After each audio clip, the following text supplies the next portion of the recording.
I was thinking as well about the bandwagon wheel Mm-hmm.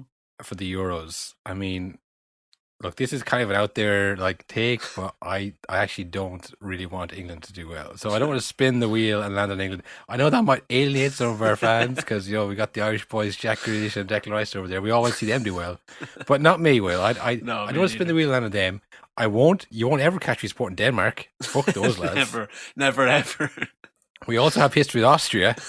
I mean, Yeah. there's too many pitfalls there with the teams, and I don't want to just spin it 3 or 4 times to get a team like because that's not the point of the bandwagon Yeah. wheel. So I think we stick with Turkey and we carry the torch for Halil because he would have been picked if it wasn't after the injury. Yeah, I think so. I think Yeah, I think we're going to know some of the players in the team as well. We'll recognise some of the famous faces of the Super League.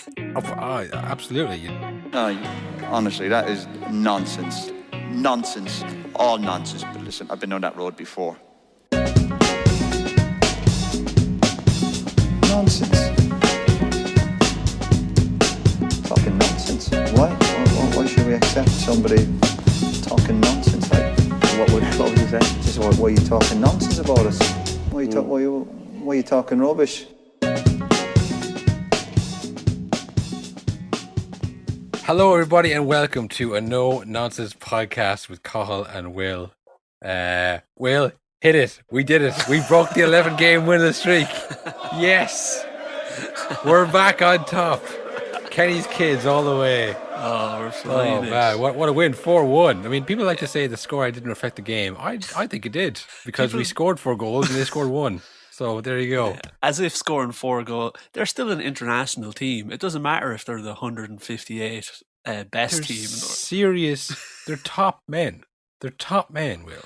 I think in their home patch, we marched into Andorra. Can't even say it. We marched into Andorra up the mountains in their home patch, and we made them look ordinary. Well, you know what's the sign of a good?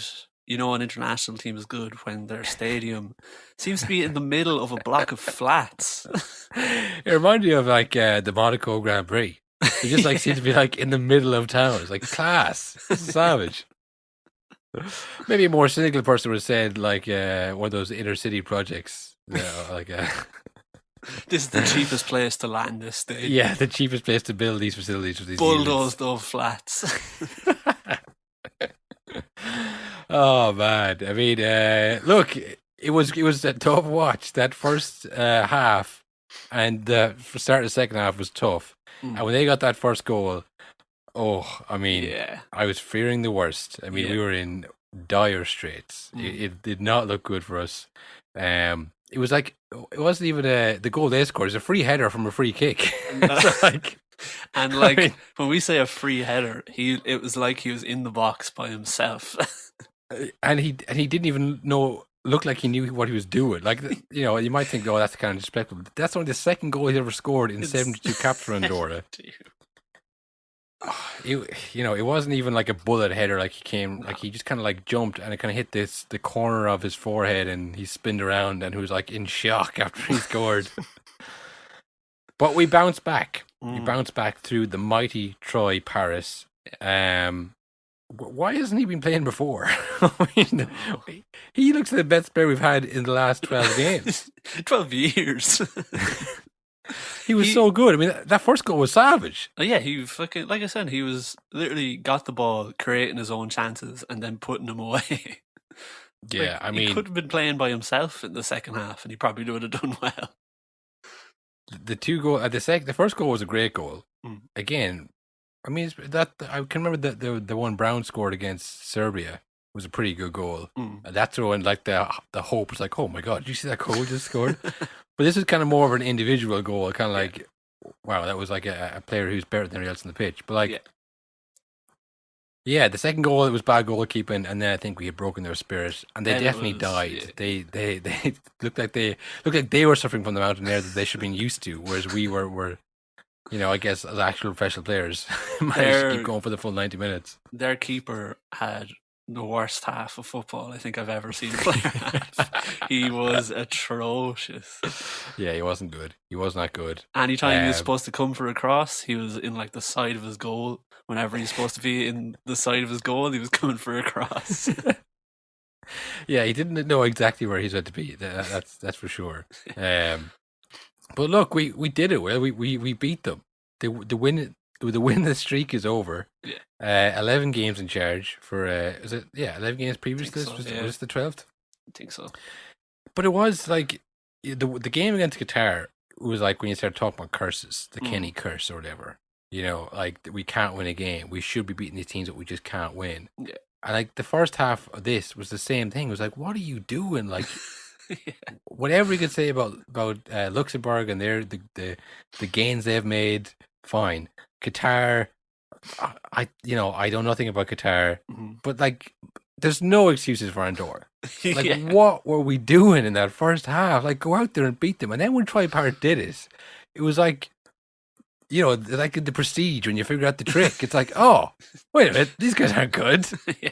We just have to get the ball, turn, run past them, and kick it in the goal past their terrible goalkeeper. And then he was like, oh, let's score 3 more. These guys can't defend. It's like, it's been like this the whole time. Yeah. Oh, half the teams we played have been like this. We should have been doing this. But like, I think it's just now the weight's been lifted. The streak is over. The relief can now just wash through the team. And we have decent players. Yeah. I mean, I was thinking if you had Aaron Connolly, Troy Parrott, and CR7, Callum Robinson up front, CPR, jolt this team back into life. Like, that's a good forward line, better than teams you've played. Mm-hmm. And I was looking back to the previous teams we had, and like, it's always a different team. Yeah. Like, there's not like 3 players who've played all 3 games. Like, Egan, that's the first time I'm saying Egan play for Ireland in the Kenny era. Has it been that? Maybe it hasn't, but like, you know, it's just, there's no kind of continuity of it. Yeah. We're talking about style of play and all that, you know? We were talking before last time we talked about Ireland, where that's the whole thing the manager has to do is like, you only see them so many times in a year, so you really have to stick with what you know every time and get them used to it quick. But like, if I see you in 1 month and we play this team, and then 4 months later we play a totally different team, you're just gonna be like, well, what the fuck are we supposed to do? Yeah, there was I've never definitely an element of that too. 2 centre backs that have never met each other. Yeah, like it seemed so disjointed. Like, it was hard to know what was going wrong. Like, why we couldn't just, you know, pass the ball to each other, or like, you know, because on paper and everything else, like, they're better players, so it should, like, it's Andorra. Like, we shouldn't even be analysing this game. This should be one of those games that we win 3-1 or 4-1, and it's just like, oh, yeah, whatever. But they scored first, and we had to come back into the game. It's insane. It's really insane. And like, I was thinking about this as well. It's like the reverse, like Bizarro World Trapattoni. Where like, he was like, nah, these players are shite. There's no good players. I'm not going to play Wes Houlihan or James McLean. I've never even heard of them. So we're going to play 4-4-2. We're going to lump it up, and that's how we're going to play. Whereas now, Ken's like, we're going to play the most exciting brand of football. We're going to blow some minds here today on this pitch. It's like, we do not have the players for that. Oh, we do. It's like, no, like, we don't. You don't even know your best team is. Like, you can't. Yeah. Like, you're putting the what's that phrase? Like, the horse for the cart.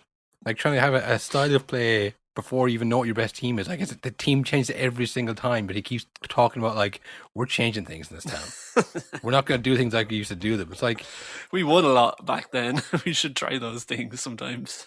Like, when we had, like, that, the Euro 2012, we had, like, a lot of players in the Premier League playing well, plus, like, experienced players as well, and your trap tone didn't want to know. He was like, no, we're playing defensively. Whereas Kenny's the opposite. He's like, we're better than that. We're going to play this amazing brand of football. It's like, you don't even know what your best team is. Like, you need to figure that out first. You need to find a core group of players and then say, as well, it's like, you know, that is the job of every manager, that you have to kind of work with what you have. Yeah.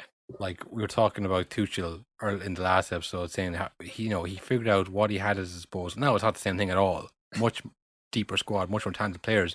But he didn't say, well, I think I'm going to leave Rudiger 1-on-1 here in the back 4, and I think he can, you know, match up. Like, no, like, back 3, protect the back line with Christensen and Rudiger. Not the best 1-1 defenders, but like, that's how you You manage international. It's way more about that because you can't. There's no like, oh, we'll buy some in the next window. Yeah.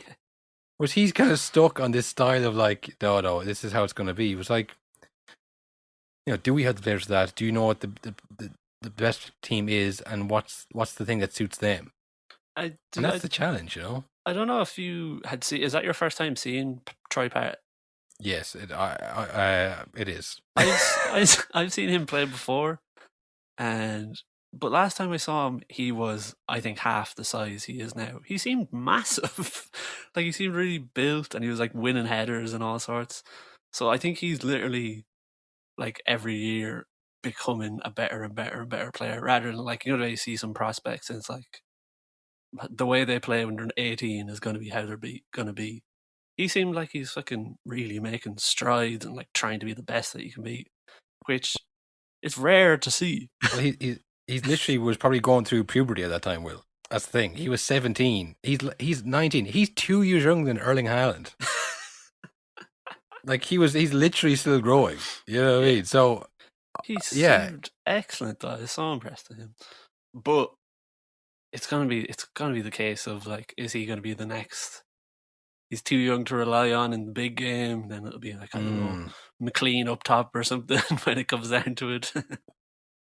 Well, that was his 5th cap, his first international goal. Do you know who else took 5 caps to score his first international goal, Will? Who's that? Robbie Keane. We found him. We got him. We got him. We're back, baby. You got him. You got Jason Knight. He had a good game too. He got a goal and assist. It's looking bright, folks. Buckle in. Literally in the space of 5 minutes, we've gone from what is going on to it's looking good. Yeah. We're back. Well, look, it's hard to, like, if you want to be really positive and say, look, you just got to take every result on its merit and say, look, we won this one. The next game at Hungary, that's the next game. Yeah. You don't look into the pattern of kind of nobody knows what's going on. You don't know who's going to be playing one game to the next. Our next competitive game is against Portugal. Oh, God. You just have to take it on. Look, Troy Parrott scored 2 goals in his first goal for Ireland. Horgan, I think. Horgan was his first. I think all 3 of them were their first goal for Ireland. So that's positive. Yes, it is against Andorra. It is. I accept that. But I do think there is an element of the curse of like Liverpool when they kept losing at home. It was like, why are they losing at home all the time? Like, they couldn't win, and it just becomes this big thing, and then everyone's talking about it. Like, those Irish lads knew. Yeah. Like, we have to win this game. This is Andorra. We have to win this game. So, like, it just becomes, it snowballs into this big mental block. And like I say, when Troy Parrott just turned, ran at them and kicked it in, it was like, oh, that's how you do it. I'd forgotten. I'd forgotten that's how you score goals. That's how you beat worse teams. Just beat them. So I think it's onward up from here, to be honest. Maybe I'm wrong, but I don't remember there being so many friendlies like a week before an international tournament before. Is that new? It seems I don't like know. That's just a recipe for... Because if you play your best team, they're going to get injured. And if you play a bad team, then you might get beat going into an international tournament. There is a lot of internationals fixtures going on. I don't know, is this about the schedule that has kind of been pushed so far up to the Euros that, like, usually they might play 1 or 2. They might play the same amount of games, but like with the longer period in between. Yeah. Because it's been such a grueling season. Like, the first thing you do is play more games. Does fucking Matt Doherty really need to be playing Andorra for no reason? Yeah, I know. And it was, like I say, it felt like we're doing this because we need to win one almost. I'm sure the schedule's been done long in advance of this. But Kenny arranged it himself. He was ringing around countries. Who can we beat, Like a club manager trying to get friendlies, like, ringing up Andorra's secretary or whatever. I don't know. Look, at least we didn't lose. And that's something we won a game. Yeah. We won an international game of football, and we had somebody scored 2 goals for us. I mean, if you can't take positives from that, then, I think you stop watching Ireland for the next few years, because that's what you're going to have to, that's what you're going to have to do with. That's going to have to tide you over now until the next game we win. But yeah, no, it was a tough watch. But there was, like I said, a lot of other international games on as well. Mm-hmm. Most of them playing their friendlies, trying to get their tune up the squad, I suppose, before the Euros. You'd think that, but then, I mean, the main example I think is Jesse Lingard starting for England when he's not going to the tournament. What was that? That was weird, man. Gareth Southgate is either a genius. He's a coward. Or a coward. Yeah, I think that's a good either or. If anyone doesn't know, I suppose they had like the provisional squad, 33-man squad. Which, I mean, look, we thought it was weird when Turkey announced 30-man squad. They announced 33 just to make sure that all the bases covered. Yeah. And then, to no one's surprise, they dropped all the players from not top 6 clubs. Yeah. Which included Jesse Lingard, who's playing for West Ham. Mm. And I'm talking about the traditional top 6, like Saka made it, and players who had good seasons but worse clubs. But whatever, that's not the point. The point is that he said, Jesse, the good news is you're starting the next game. The bad news is you're dropped for the Euros. Guess go on out there. I thought, this is weird. Like, this is like almost insulting. Yeah, that's a slap in the face. And did you see what he said before the game, where he's like, "Oh, well, Jesse has a chance to prove himself to me now, or prove that I'm wrong." It's like, well, it's too late, man. You've already picked the team. Yeah, I thought that was prove weird that you're too, wrong for the next tournament in 4 years' time or whatever. Like, it's stupid. Prove me wrong, and then I'll remind you that I'm still in charge, and you're not going to Euros. So it doesn't matter what you do. If Jesse Lingard scored 10 goals in that game, Gareth Southgate would have looked like an awful fool. Well, that's what I was thinking beforehand. Like, if he plays well, if he scores a goal or creates chances, it's like, oh, well, now you've put yourself in a position before the tournament even started. We're saying, well, why isn't he there? Yeah. Like, because that's always going to be the case. You're always going to say, oh, you should want Maddison. Bamford was scoring other goals. But like, they're always kind of, shoulda, coulda, woulda, no one really knows what would have happened. If you have a player playing in like one of the last games before the tournament for England, it's not even like, oh, will that translate to England? He did it for England a few weeks ago, and now we're out of the tournament. It just puts you in a bad spot. And he brought them all on. He brought on Ward-Prowse, he brought on Ben White, all the lads that he had dropped to all the squads. I thought, okay, well, first of all, Chelsea and City and United players weren't playing because of their involvement in the European finals, which he knew was happening for weeks.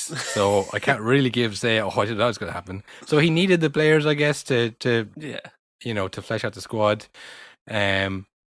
Also, I thought next year is the World Cup.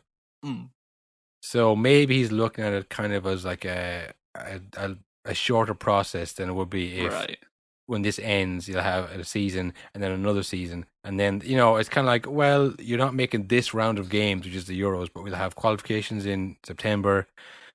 Then we're going to be back into the next summer. So maybe think of it like that, kind of keep them all in the fold rather than, you dropped, get the fuck out of my sight. But it still seemed weird.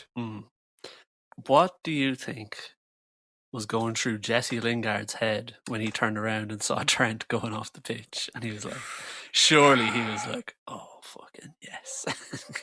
Yeah. Well, funny enough, I was watching it on Virgin, and Damien Delaney, when he saw Trent going off, said, oh yeah, he's gone, he's injured. Like, you don't walk off with that unless you're totally gone. And there's like, well, who would you bring instead? He's like, probably James Ward-Prowse instead, because they don't have much cover in the midfield. And I was like, oh yeah, fuck, they don't, because like apparently Calvin Phillips is carrying an injury. Jordan Henderson didn't even play last night. He's not going to be fit till mid-June, apparently. He's going for moral support. Yeah. So it looks like Jesse Lingard might miss out again. Yeah. Like, they might look like, oh, we actually need to bring a central midfielder here because we're kind of light there. It seems odd that when the right back gets injured, you're like, fuck, thank God, now we can bring a midfielder. You picked the squad. Well, look, we did it. Fucking Operation Sabotage England. We started the conversation about the right backs, the right back power rankings, which I've never heard anybody else use, but I think we still influenced it in some way.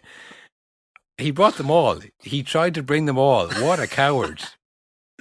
Idiot. He played right into our hands.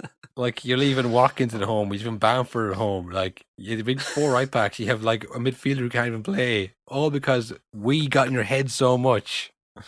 Yeah, he really dodged the bullet on that one. But then like I say, is this why he's a genius? Like he brought all the lads who weren't playing, so he could have one last look at them, almost knowing that Trent was going to get injured in the last kick of the game. Yeah. I thought, yeah, fuck. Did you see how long Trent is out for? Exactly 6 weeks.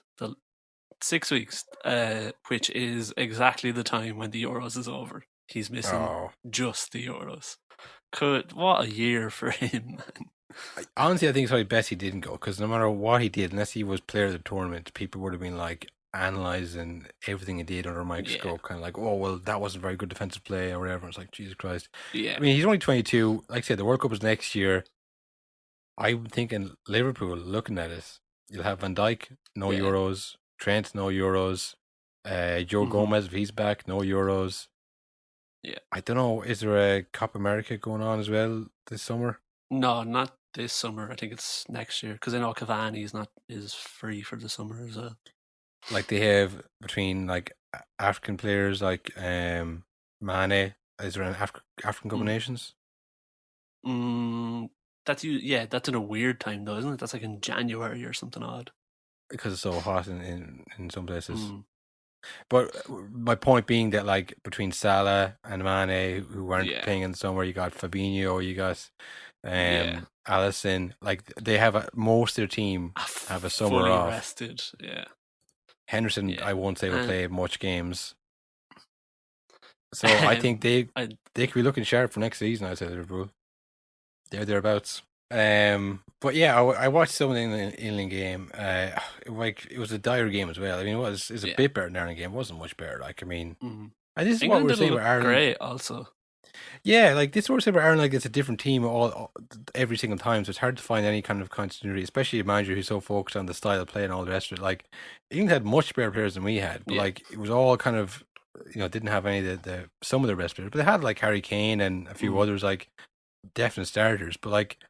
We're not playing together. It just looked kind of, all over the place. Like Grealish, it's all right. I mean, he was like he got fouled a lot, like he always does. But like, he didn't set the world on fire. Like Rice was all right. Rice was solid, but like they didn't look like a well-oiled machine. Yeah. And I mean, we always say, oh, it's a good problem to have, like having too many players. But like. It's not really a good problem if you can't fix it. Yeah, I mean, like when there's too many to choose from. They do have a lot of good players, but there will be players left on the bench, and it's just the way the English media goes. That like he should, even if they win, well, he should be starting, he should be playing. Or when they draw a game, it's like, oh, now here, like the floodgates will open on, he should be there, he should be there. Yeah, and there's gonna be loads of that for England. Oh yeah. As well as like it's England are great, really. It's great to have England in these tournaments. Yeah, because it reminds you of Dublin GA footballers in the mid 2000s. Like they added so much to every championship, because you had the Hill, you had the boys in blue, and every year is going to be their year, and they'd always lose in the quarterfinals, semi-finals. Unluckily, some of it wasn't their fault. Everyone used to have a bit like, yeah, you fucking bastards. I'm just happy Dublin don't win, because you never see the end of it. And then, as we all know, they finally go over the line and they haven't stopped winning. And it's like, oh, well, this isn't as much fun now anymore. And like, it went from like this kind of like obnoxious kind of, yeah, we're the fucking best, to like, yeah, no, we're really, really good. Yeah. And no one can disagree. It's like, oh, they've kind of got this quiet confidence about them rather than this obnoxious, much outwardly. worse. Yeah, the quiet confidence is like, I mean, Kerry would win a lot of the time, which I guess is the equivalent of Germany always winning. We don't really care about Germany, Yeah. It's, I guess they'll win. But like, the point being that if that happens, like England are like that. England adds so much. It's like, you love to see them fail. You love to see them get all hyped up and talk about how great the players are. It's insane that it literally is the exact same cycle every single. Has there ever been an international tournament where England didn't have their best chance since 1966? I'd say 2012 they weren't too optimistic. That was a bad year for them. Oh man, that is ringing out over the last week or two. I'm seeing it everywhere, and they don't. France are so much better than them. Portugal are better than them.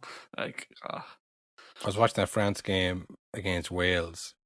Wales are a decent side. Like obviously it's a Bale, But Dan James as well, they have. And Ramsey off the bench. He's not the best year at Juve, but like Roden at centre back. Yeah. Like just like Premier League players, kind of like the Irish team, maybe 10 years ago. Like just like speckled with like mid to upper level Premier League team players. Yeah, and France really destroyed them. Like, yeah. now I know they got man sent off early on, but even still, it's just like the combinations between Mbappe, Grealish, not Mbappe, Griezmann, and Benzema, and then they bring on Dembele, they bring on. I think Coleman as well. It's like, Jesus Christ, these guys are unbelievable. And that was out Kante in the middle, like we were saying, is going to have to have a great game. Like Benzema, he missed the penalty that they got, which is kind of like just perfect for like, the villain kind of, Yeah. But he hasn't played since the last game of the Liga, so he's probably been on holidays or like watching some videotapes or making some deals. I don't know what he does at spare time, but he probably isn't like flying fit. And he did that move he did against Chelsea, where like he like the balance and the athleticism to like control the ball on his head, and he lashed it in. He did the same move but on his chest, and then he kicked it but hit off the post. So I guess it's a game of inches always. But like I think a few more games with France, he's back to full fitness again. Yeah, he'll be banging them in, and I just can't see past him for the Euros, honestly. Yeah, well, he's busy at the moment taking notes on all the new players he hasn't met, and finding out what they're up to. Is there anyone, any deals possible, make some money? What their vices are, legal and illegal. Yeah. It's mad that they brought him back in, but I do understand all the same. It's like, you would regret it if you had a player like that at home. Yeah. But they already had the best team, so it seems kind of unfair almost. Yeah. It feels like if Man City were to add Harry Kane to the team now, like, oh, here, like, come on. Like, should be laws against this. Yeah. What financial fair play was there? Kind of? Yeah, but I mean, no, France have a ridiculously stacked team.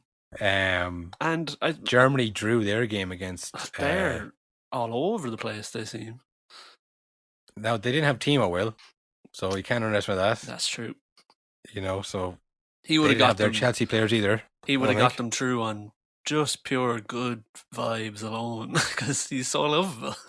Just creating that space. That's what he loves doing, you can't look past France, but I think Germany, it's unusual for them to not show up in finals. Even they, by their own mission, they don't have the best team they ever had. Like Germany do kind of perform well in these tournaments. Yeah. I'll do Italy. Now we're getting a bit of a preview of next week's episode where we preview all the group and the ones to watch the best teams. Italy apparently have been going very well under Mancini. He has the best win ratio of Italian manager ever so far. That's insane. There's surely been a lot of very good Italian managers. Yeah, and I mean, I'm sure there's been long managers who, so I guess it's, it's easier over a short period of time, but they're going well, and they always tend to play well in tournaments as well, Italy. Yeah. So they're the team as well, always, where you'll see them and you'll be like, I have never heard of half of these players, and they're all amazing. Yeah. So yeah, there's definitely competition in it. France are the favorite, the bookies' favorites, and everything else. But I mean, and Portugal as well. Portugal are another team who great players, great individual players. I don't know if they've put it together quite yet. Because a lot of goal scorers in the team. You're just trying to get the best out of all of them, which is never easy. But it's better than having, no players, I suppose. Yeah. I suppose we should. I might get too emotional. I don't know if I can get it out. Yeah, what a week. But Halil. Well, do you want one last time? I can't. All right, I'll explain the story. So, for long-time listeners, they'll know we had a segment called Bandwagon Wheel, where we spun a wheel on a random country and picked a team from that league to get behind. I started as a joke, and like, that'll be a funny bit every week. But as time went on, we got very attached to our boy Halil Akbanar, the captain for Guztep, who was flying it. And we were kind of joking the first few weeks about, like, he could go to the Euros. Then time went on, and he got called up. It was a miracle story that I think only me and you had seen.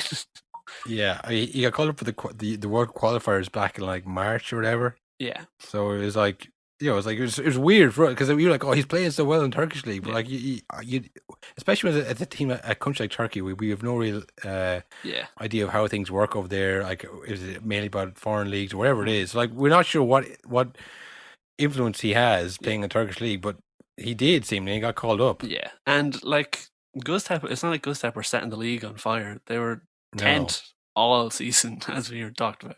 Like, they were a bang average Turkey team. One player. He's basically James Ward-Prowse, but with better facial hair.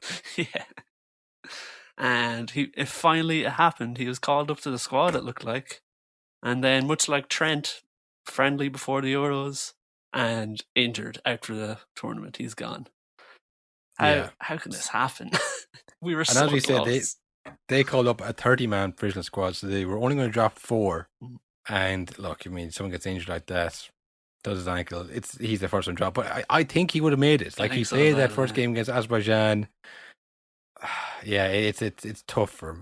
My heart really does go out for him because, like, 27 years of age. It doesn't come around often. You know what I mean? Like, but look, we contemplated about spinning the wheel again and moving on. I'm just not ready to do it, Will. No, I think we're going to continue on with Turkey for Halil's sake. In his memory. Also because there's too many teams I don't like in the Euros. So, it's grand with a random league. But no, fuck that. So we're stick with Turkey all the way. Yeah. Burak Yilmaz. Yeah. He's going to carry us to Euros. He's going to carry it on for Halil. Yeah.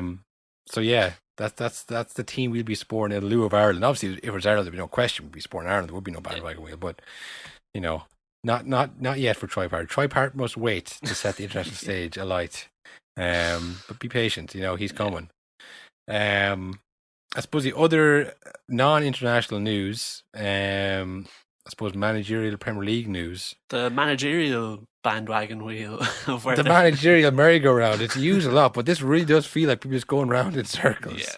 Yeah. Carlo Ancelotti, who, I mean, look, he's a nice man. I think we all would like Carlo Ancelotti to be our granddad. He'd give you a great big hug. I bet he gives a really, good man hug. Really fucking get you in there, tucks in there. But he's back at Real Madrid after 2 okay years at Everton. Like, even by Everton standards, okay. Like, David Moyes did way better with them. Everton also, you have to wonder what's going through like an Everton fan's head, because apparently he has had a long-term contract, was here to be the start of something. They have a new stadium coming. They bought him 4 players that he wanted specifically, that he'd played with or that he'd managed before. What does Rodriguez and Alan and them do now? I guess continue making Premier League wages. I don't know if you saw. What can you do? I don't know if you saw the report from Madrid that apparently Ancelotti does not want to take Rodriguez back from Everton. No, he was good for Everton for where he was, but not at Real Madrid. I mean, you got to move forward with no one goes back to Real Madrid. Imagine Rodriguez now trapped in Everton. Yeah, well, I mean, I would imagine he 29, something like that, 30. Yeah. I can't imagine him going back down to Norwich and that. Whenever Everton don't want anymore.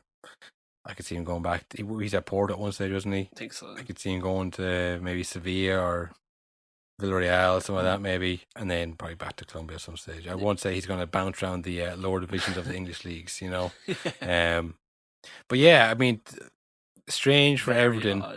Very odd from Strange Madrid. for Ancelotti. I saw a funny tweet. It was a picture of Coleman and Ancelotti holding Everton scarves and jerseys, literally the 2021 Classico this year.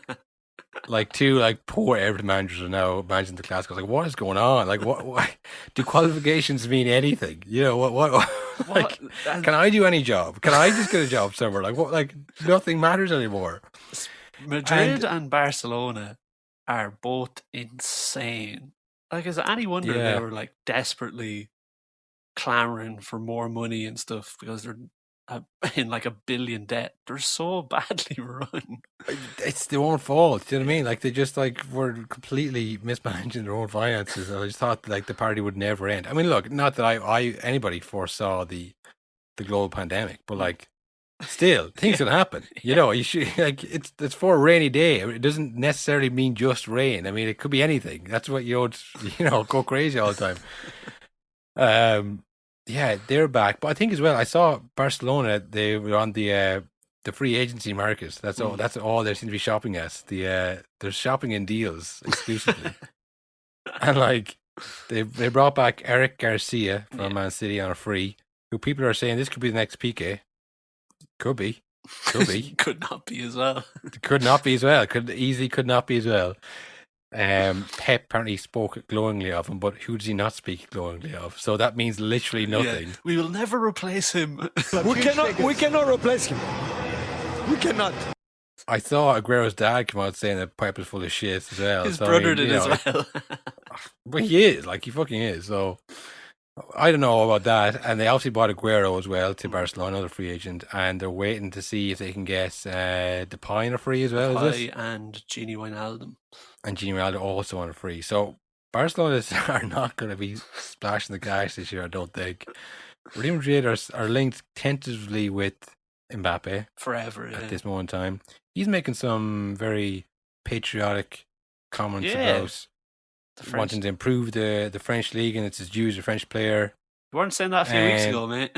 What happened? No, well, things can change very quickly in football. Maybe he got a message. He's like, oh, maybe I should change my tune here. But who knows? I mean, it's kind of like this thing of maybe it's Ferguson and United, or maybe it's Messi and Ronaldo. But this kind of idea that you have to win 3 or 4 Champions Leagues to actually be in the conversation for anything. Yeah. You have to win. You have to go to Barcelona and Real Madrid and win and win and win. Oh yeah, French leagues. Doesn't matter, man. Yeah. Hazard, you won the league with Chelsea. Oh yeah, well, how many did you win? What, 2? No, not good enough. You have to go to Madrid and test yourself. It's if he's happy in France, where he's from, even in fucking Paris. Jesus, imagine being a millionaire in Paris. Yeah. It'd be savage.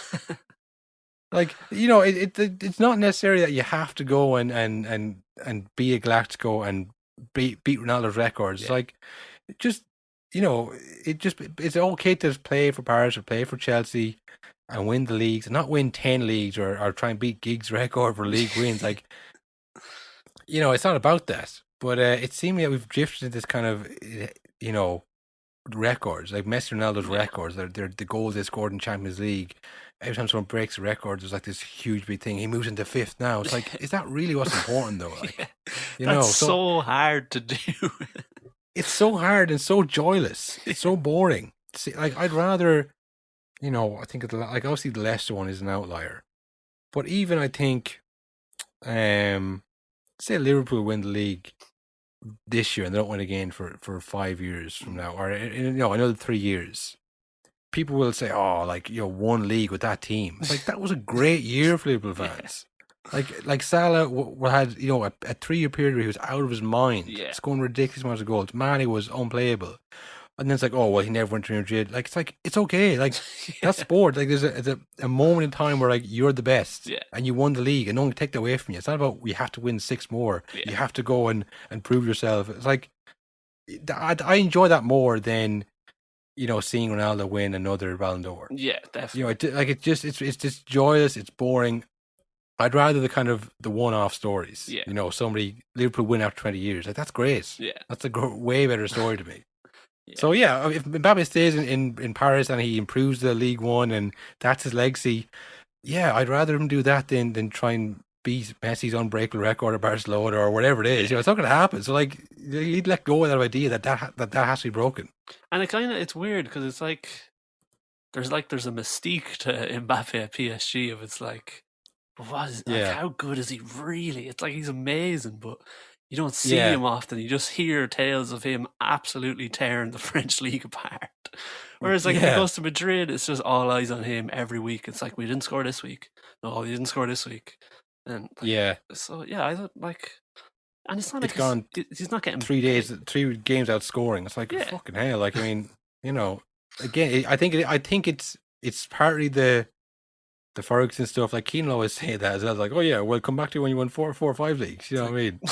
That's a lot of leagues, man. It's a lot. To win 1 league or win 2 leagues over the course of a 5-year period where you are on really good teams, that's that shouldn't be like lessened because it's hardly one of the great teams. Like, it's everything compared to all-time greats now. Yeah. Not everything has to be on the level of like, where will it stand in the sands of time? It's like we're watching a bit of football the weekend here, pal. You know what I mean? Like, relax. So like, let Mbappe score in the French league, and it's a farmers league. So that's not a good league. That's not a competitive league. It's like, so he's happy. He's playing well. You can't say Mbappe isn't good because he'll still show up for World Cups and Euros and win them too. So like, it doesn't matter, But it's just one of those exhausting kind of conversations of like, who's the best ever? It's like, who cares? Just let me watch good players and good teams, and the more teams that have good players, it's more interesting that way. Yeah, I agree. And I think as well, from the outside, it seems like Madrid are they're not competent enough at the moment to pull off the Mbappe deal without actively destroying their club. Like, surely the money is going to be ridiculous. You have to push players out that are probably playing well, stuff like that. It's stupid. Yeah. It's going to be a strange transfer window for them as well. But maybe Carlo Ancelotti is the man to bring it all together, put his big, lovely arms around the club and win every trophy he can. Because that's the expectation. That was just the most bizarre thing, because it was like he wasn't available at all. He was at Everton under contract. You can't just take him. And yet, that's exactly what happened. And now, like, Everton are linked with Moyes, and you have to be thinking West Ham are now like, well, what the fuck? Why is that? Like, this has nothing to do with us, pal. That's the thing.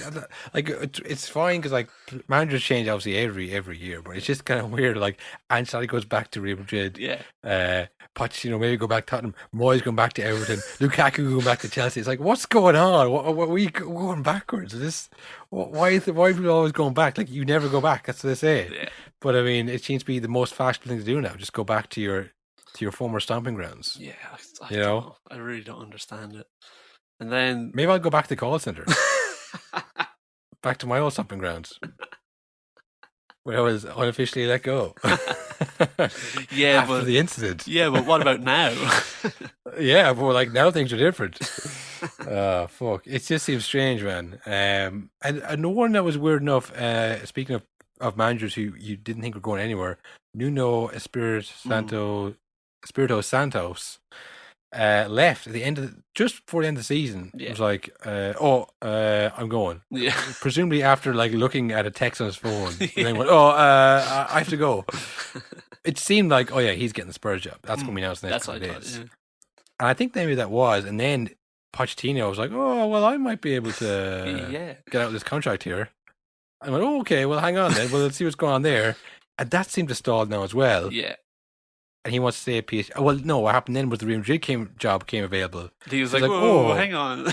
Well, maybe I can play both sides of the fence here, And then there was Conte, who was then coming in place of Pochettino. So I don't know where Nuno is going to end up. And that's when the Everton talk for Nuno came in. So there's managers flying in all directions. Like, as we report this, they could all be different. Here's the thing as well. Carl, is it just me, or does it seem like no club has any plans or forward thinking at all? Everyone's just going for everyone that's available, and whoever takes it, class. Like, remember a month ago, Levy put out the big statement saying we're going to get back to attacking football and the Spurs DNA and, building for the future. And then immediately like, oh no, wait, Conte is available. Get him in. Like, throw away everything. Sign all the 30-year-olds he wants. Mad dash for the title. It'll end in 2 years. Who cares? Yeah, it does feel a bit like musical chairs. Like, you don't care, like, but as long as you're not standing there without a chair at the end, as long as you don't have to promote your under 21 manager, because we've seen it with Pirlo, we've seen it with Ryan Mason. You don't want to be that club. You want to have a manager who knows what he's doing. Yeah. Whatever he wants to do, just make sure he knows what he's doing. He's done before, because that looks better for fans and shareholders, whatever it is. Like I say, it's all very like scramble defense type stuff. It's like, just get back, get a manager. Like, grab all the resources you can before everyone else gets them. I mean, Spurs were talking to Poch and Conte at the same time. Two drastically different managers. On the same Zoom call, do you think? Without them knowing. Hang on there, Pep. I'll be back in 1 second. And he closed that tab up. Yeah. Levy's on a dinner date with the two of them in the same place and separate sides. Like, I just need to go to the bathroom. Yeah. Yeah. Comes out the mustache. Oh. No, like, you know, I mean, it's actually nice enough to be a United and Arsenal fan, not involved in this kind of crazy grass for a good manager. We have our great managers, don't we? We're sorted. I will say, though, Spurs is reminding me a lot of United a few years ago, where it was just like, we have to win something right now or the fans are going to go mental. And it's just like, throw everything at the manager. Doesn't matter if it's a long-term thing. Whoever's available, that's the best. But when you're changing styles of manager every few years, then you're left with players that don't want to be there, that the next manager is like, well, you have to get rid of them. It just makes things go on forever. Like, it just makes the club worse for a trophy or two. Like, there's constantly dead wood that needs to be cleared. Yeah. You know, there's this dead wood every summer from someone who signed last summer. Yeah. He's dead wood. He needs to go. He's dragging the club down. It's like, you know, and that's what I mean about, like, the forward thinking of, like, oh no, we'll bring in Ollie or we'll bring in Arteta and let them create a style of play, which is fine. Like, I like, it's literally what we're talking about. But like, and you think, oh well, I'll bring in someone like Ancelotti, and that's good. But then he'll just leave. Yeah, he'll get a better job. He just left Everton. So if you get someone good, I think we'll have him for the next 6 years. He's liable to go somewhere else, and if you get someone bad, well, he'd be there for 6 years, but he mightn't create it. So I mean, like, it's find that balance of someone who's not wanted by anybody else, but also wants to stay at your club for 6 years and create something. So I mean, it is tough for like, to give the club's point of view. I mean, it gets about just getting somebody in who's you know, who wants to be there. But I mean, you know, it does seem a bit crazy at the moment. And like all the German league, loads of their managers left. The Italian league similarly, like Pirlo obviously went. Allegri came back to them. Another manager going back to his former glory. Inzaghi then has gone into Inter, like immediately, like filling these positions immediately afterwards. No, like, hiring or firing. No, we know what they're about. Get them in. You know, it just seems crazy fast. Maybe it's because of the Euros. Maybe because you need to get things wrapped up. But like, did you see Spurs are trying to hire Juventus's old director of football as well to come with Conte? But like, Conte's going to leave after a year or two. That's what he does, no matter how good he is. So then you're just stuck with some dude running the club that you don't want there. That is just like, we brought you in to help your mate, but fuck, I guess you're in charge. Well, they can sack him too if they want, you know. But then you have to get another director of football and another man, and then it's I don't know, man.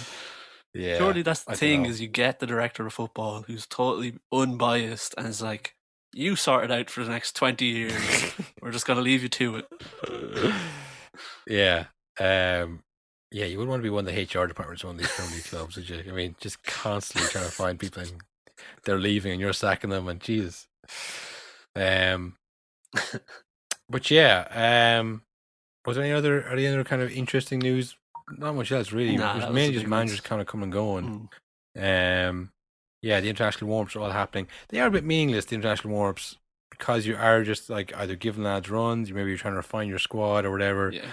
And even if you're playing your best team, you're not going to want them going fucking all out and getting hurt. So even when the best teams are playing, they're not at it fully. Like, the main, I think, game of the friendlies is the last one. That's usually kind of indication of like, all right, this is the kind of team I'm looking to play, more or less.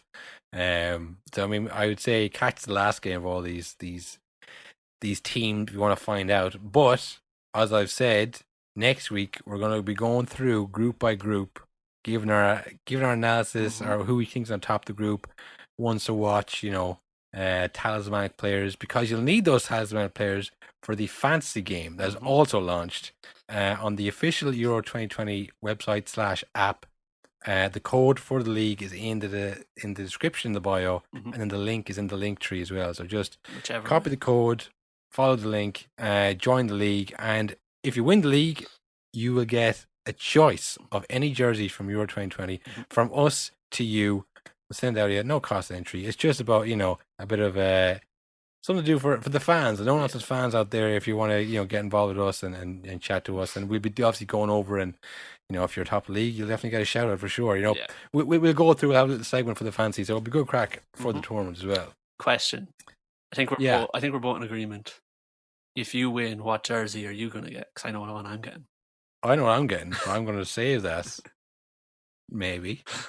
Well, I don't want to say it now, and then there's like some kind of like horrendous racial incident that is so liable to happen, especially in England. I mean, it's going to be an insane Euros.